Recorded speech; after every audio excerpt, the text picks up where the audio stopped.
যখন কন্যা সন্তান জন্মের খবরে প্রাচীন পিতা মুখ গোমরা করত, তখনই আসমান থেকে এক আয়াত নেমে এলো। আর কন্যা সন্তানকে জীবন্ত কবর দেওয়ার জন্য যেদিন প্রশ্ন করা হবে, তাকে কি অপরাধে হত্যা করেছ? সূরা তাকবীর আয়াত ৮-৯। আজ সেই একই পৃথিবীতে কিছু মানুষ নারী স্বাধীনতার নামে নারীকেই করছে ভোগের সামগ্রী, করছে রাজনৈতিক হাতিয়ার, ভুলিয়ে দিয়েছে তার আসল পরিচয়। প্রশ্ন জাগে, এ নারী কি শুধুই একটি পরিচয় বহন করে, নাকি সে একাধারে একজন মা, একজন শিক্ষিকা, একজন জাতির রক্ষাকারী? আপনারা শুনছেন উম্মা কণ্ঠ, একটি আত্মার কণ্ঠস্বর, যেখানে কুরআনের আলো আর সহি হাদিসের আলোচনায় আমরা খুঁজে পাই জীবন ও সমাজের সঠিক দিশা।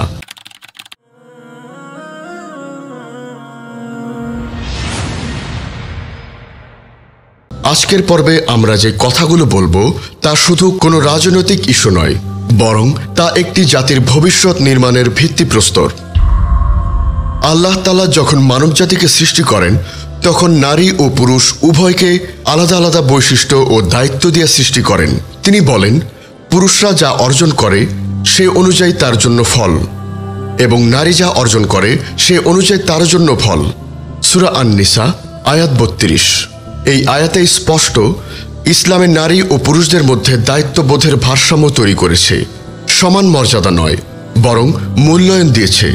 কিন্তু দুঃখজনকভাবে আজকের পৃথিবীতে নারীর ক্ষমতায়ন নামের একটি ধোঁয়াটে স্লোগানের আড়ালে নারীকে আবারও বানানো হচ্ছে ভোগের পণ্য।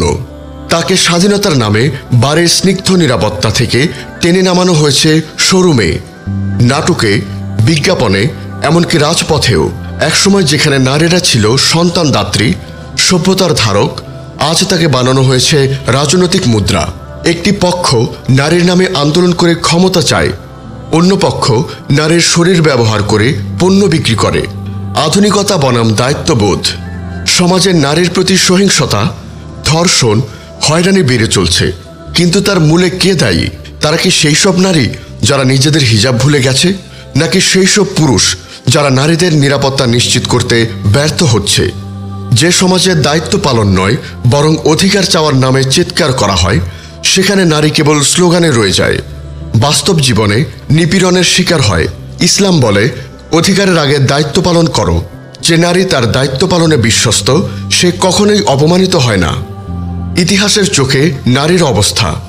আসুন একটু পেছনে তাকাই। প্রাচীন চীনে নারী ছিল পুরুষদের সম্পদ। কনফুসিয়াস বলেছিলেন, নারী হলো সবচেয়ে সস্তা সৃষ্টি। হিন্দু ধর্মে বিধবা নারীর জীবন ছিল অভিশাপের মতো। গ্রিস সভ্যতায় নারীর নামেই ছিল না মতামতের অধিকার। রোমান আইনে নারীর উইল করাও ছিল নিষিদ্ধ। আর আরব জাহলিয়াতের যুগে কন্যা সন্তানকে জীবন্ত পুঁতে ফেলত। এই বর্বরতার মাঝে ইসলামী প্রথম ঘোষণা দিল, তোমরা যদি দুটি কন্যা সন্তানের যত্ন করো, আমি জান্নাতে তোমাদের সঙ্গী হব। সহিহ মুসলিম 2631। আজকের নারী, আজকের লড়াই। আজ যেসব নারী স্লোগান দেয়, সমান অধিকার চায়, তাদের প্রশ্ন করা প্রয়োজন। আপনি কি ইসলাম নির্ধারিত নারী হিজাব পালন করেন? আপনি কি আপনার মেয়ে বা বোনকে ইসলামের শিক্ষা শিক্ষিত করেছেন? আপনি কি জানেন নারীকে রাজনীতিতে পরামর্শ দেওয়ার অধিকার ইসলাম আগেই দিয়েছে? ইসলাম শুধু নারীর অধিকার দেয়নি, দিয়েছে সম্মান, নিরাপত্তা এবং উন্নয়নের পথ, যা আধুনিক নারী নীতির ছায়াও হতে পারেনি। বিস্ময় আর ব্যথার মাঝে এক হিসাব দাঁড়ায়। এই পৃথিবীতে প্রতিটি মুহূর্তে কোনো না কোনো নারী নিপীড়নের শিকার হচ্ছে। পত্রিকার পাতায়, হাসপাতালের বিছানায়, গোপন ক্যামেরায় অথবা আত্মহত্যার চিঠিতে, সব জায়গাতেই রয়েছে একটাই কান্না, আমি নারী বলে আজ আমি অপরাধী। কিন্তু প্রশ্ন হচ্ছে, এই নির্যাতনের মূল কারণ কি? পরিসংখ্যান আমাদের চোখে আঙুল দিয়ে দেখায়।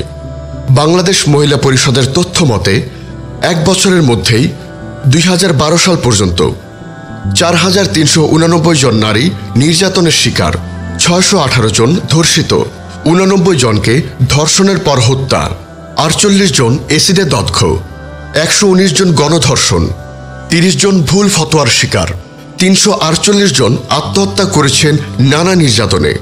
এই তালিকা কেবল সংখ্যা নয়, এটি একটি সভ্যতা ও নীতির চরম ব্যর্থতার প্রতিবিম্ব।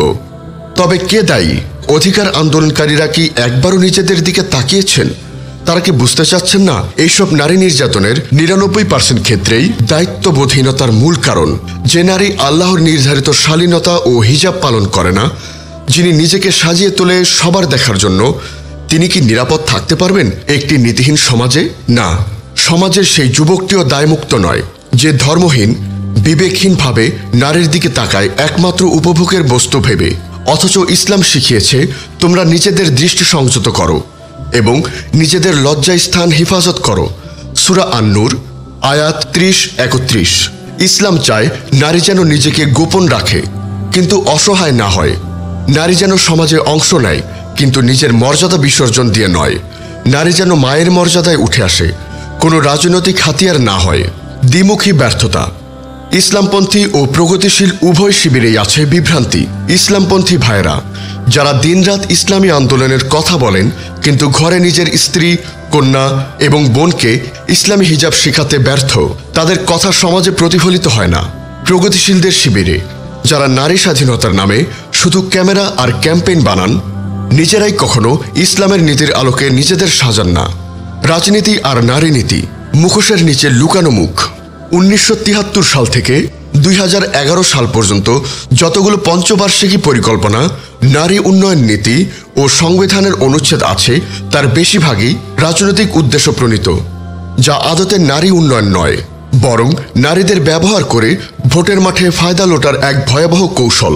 প্রশ্ন করা যাক, যদি নারীর জন্য এতটাই সমান অধিকার দিতে চান, তাহলে আপনি নিজেই আপনার কন্যাকে এখনই আপনার সম্পত্তির সমান অংশ দিয়ে দিন, আপনার স্ত্রীর হাতে ঘরের পাশাপাশি অফিসের চাবিও দিয়ে দিন, আর নিজের কর্মক্ষেত্রে আর নারীদের সামনে করুন বাস্তব উদাহরণ। কিন্তু তা হয় না, বরং হয় বড় বড় স্লোগান, আইন পাশ, কমিশন গঠন, সভা সেমিনার, কিন্তু ঘরের মা বোন আজও নিরাপত্তাহীন। ইসলাম কি নারীর অধিকার দেয় না? বরং ইসলামই একমাত্র পথ। ইসলাম বলে নারীর অধিকার হবে ন্যায্য, অন্ধ বা সমান নয়। ইসলাম বলে নারীর দায়িত্বই তার মর্যাদার উৎস। ইসলাম বলে দায়িত্ব ঠিক থাকলে অধিকার হাত ধরেই আসবে। ইসলাম বলে যদি কেউ দায়িত্ব পালন না করে, অধিকার আদায় করলেও তা তাকে রক্ষা করবে না, বরং পরকালে কঠিন জবাবদিহি অপেক্ষা করছে। চরম সত্যটি হচ্ছে যে নারী তার দায়িত্ব পালনে সচেতন, সে কখনই সমাজে হেয় হয় না। আর যে পুরুষ নারীকে কেবল তার শরীর দিয়ে বিবেচনা করে, সে নিজেই তার মনুষ্যত্ব হারায়। চলমান নারী নির্যাতনের পেছনে বাস্তব দায় কার? 1. সমাজে দায়িত্বহীন পুরুষ। 2. নিজেরাই হিজাব পালনে উদাসীন নারীরা। 3. এবং ইসলাম প্রচার সম্প্রদায়, যারা আদর্শিকভাবে ঠিক থাকলেও বাস্তবিক প্রয়োগে দুর্বল। 4. সবশেষে রাষ্ট্র, যার উচিত ছিল ইসলাম সমর্থিত শিক্ষা, শালীনতা ও নীতিবোধের প্রতিষ্ঠা করা। চোখ বন্ধ করে কল্পনা করুন, একজন নারী ঘরে বসে কুরআন তেলাওয়াত করছেন, তার পাশে তার সন্তান হাদিস মুখস্থ করছে, তার স্বামী সমাজের ন্যায়পরায়ণ একজন নেতা। এই দৃশ্য যেন জান্নাতের প্রতিচ্ছবি। এখানে নেই কোনো স্লোগান, নেই আমাকে সম্মান করো বলার দাবি, আছে কেবল দায়িত্ব ও সম্মানের এক অপূর্ব ভারসাম্য। এটাই ইসলাম। ইসলামে নারীর অবস্থান কেবল একটি গৌণ ভূমিকা সীমাবদ্ধ নয়, বরং তিনি সমাজের মূল প্রস্তুতকারক, তিনি পরিবারের মূল স্তম্ভ, তিনি জাতির প্রথম শিক্ষক, তিনি দিন প্রতিষ্ঠার সহযোদ্ধা। আল্লাহ তাআলা নারীদেরকে শুধু সম্মান দেননি, দায়িত্বশীল মর্যাদায় ভূষিত করেছেন। আধ্যাত্মিক দৃষ্টিকোণ থেকে কোরআন বলে, পুরুষ ও নারী যারা ভালো কাজ করে আমি তাদের সবাইকে উত্তম প্রতিদান দেব। সূরা আন-নাহল আয়াত 97। এই আয়াতে কোনো লিঙ্গভিত্তিক সীমাবদ্ধ নেই, আছে মুমিন হিসাবে পরিপূর্ণ মূল্যায়ন। অর্থনৈতিক দিক থেকে ইসলাম নারীকে দিয়েছে পূর্ণ স্বাধীনতা তার সম্পদ ব্যবহারে। সে উপার্জন করতে পারবে, সম্পত্তি হস্তান্তর করতে পারবে, দান করতে পারবে এবং তার অর্থে স্বামী বা পরিবারের হস্তক্ষেপ করতে পারবে না। ইসলাম কখনো বলেনি নারীর দায়িত্ব শুধু রান্না করাই, বরং ইসলাম বলেছে যে নারী ঘরকে জান্নাতে পরিণত করে সে সর্বোত্তম। রাজনৈতিক ও সামাজিকভাবে নারী ভোট দিতে পারবে, মতামত দিতে পারবে, বিচার চাইতে পারবে, রাষ্ট্রের ভুলের প্রতিবাদ করতে পারবে।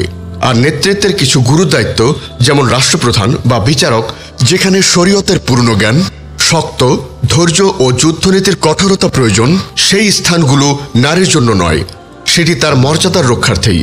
এটা অসম্মান নয়, বরং দায়িত্ব ও উপযুক্তা অনুযায়ী কাজ বন্টনের সুবিচার। তবু আজকের প্রশ্ন, নারীর অধিকার কোথায় হারালো? হারিয়ে গেছে এই কারণে যে আমরা অধিকার চাইছি কিন্তু দায়িত্ব পালন করছি না। আমরা নারীদের স্বাধীনতা দিতে গিয়ে পশ্চিমা ভোগবাদে নারীদের ঠেলে দিচ্ছি। আমরা ইসলামকে বাদ দিয়ে নারী উন্নয়নের কথা বলছি, অথচ ইসলামে দিয়েছে নারীর প্রকৃত মর্যাদা। আধুনিক নারী নীতির নামে কি হচ্ছে? স্কুল কলেজে সহশিক্ষিকার নামে শালীনতা হারাচ্ছে, মিডিয়াতে নারীর শরীরকে বিজ্ঞাপনের হাতিয়ার বানাচ্ছে, পরিবারে নারী হয়ে পড়েছে অভিভাবকহীন, কারণ সে শুধু কর্মজীবী তবে মমতাহীন।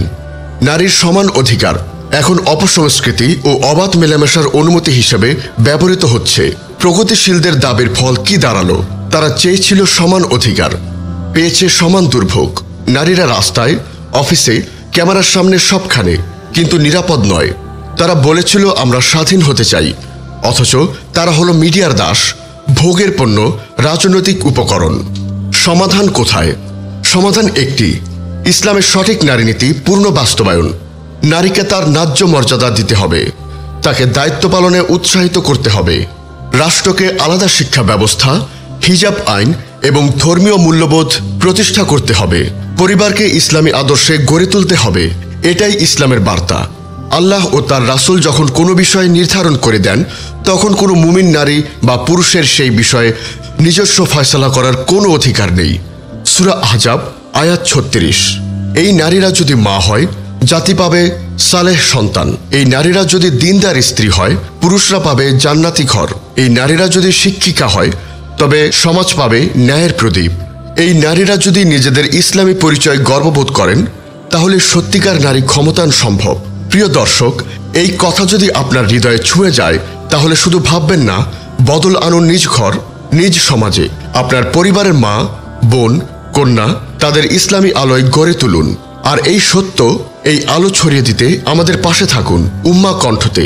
এই চ্যানেল আপনার চ্যানেল, সাবস্ক্রাইব করে রাখুন।